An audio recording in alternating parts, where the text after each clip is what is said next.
C'est vraiment rustique, hein. Il existe des machines électriques. Hein. Des chaussures fabriquées à l'huile de coude.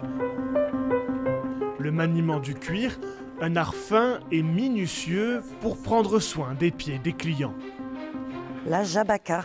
Donc je casse l'angle de la lanière parce que ça c'est ce qui va avoir le contact avec le pied. Donc c'est pour ne pas que ça blesse le pied.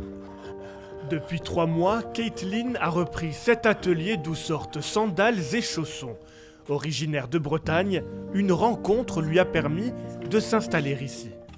Pour la petite histoire, j'ai souhaité faire des sandales l'année dernière, début 2023. Je me suis un peu essayée au curetanage végétal, où j'ai commencé à teindre et j'ai commencé à faire mes premières sandales pour moi, mon compagnon, mes voisins.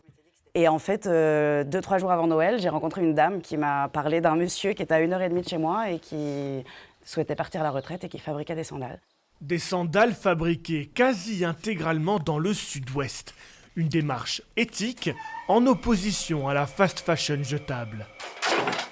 Aujourd'hui, on parle de cette société de consommation et de ce qui vient du bout du monde et des chaussures qui sont fabriquées par on ne sait qui, on ne sait où, avec des gens qui sont payés avec des salaires de misère.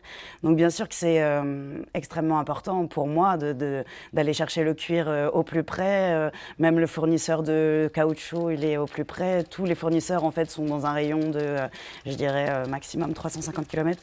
En 2 heures, l'artisane confectionne une paire de chaussures solides qui résistent au temps. Des caractéristiques durables qui justifient leur prix. Du 35 au 39, elles sont à 76 € et du 40 au 45 à 80 €. Déjà, la matière première, vu qu'elle est achetée en France et que c'est de la matière première de qualité, donc oui, ça coûte déjà. Il y a des charges. En plus des sandales estivales, Caitlin fabrique également des chaussons en peau de mouton.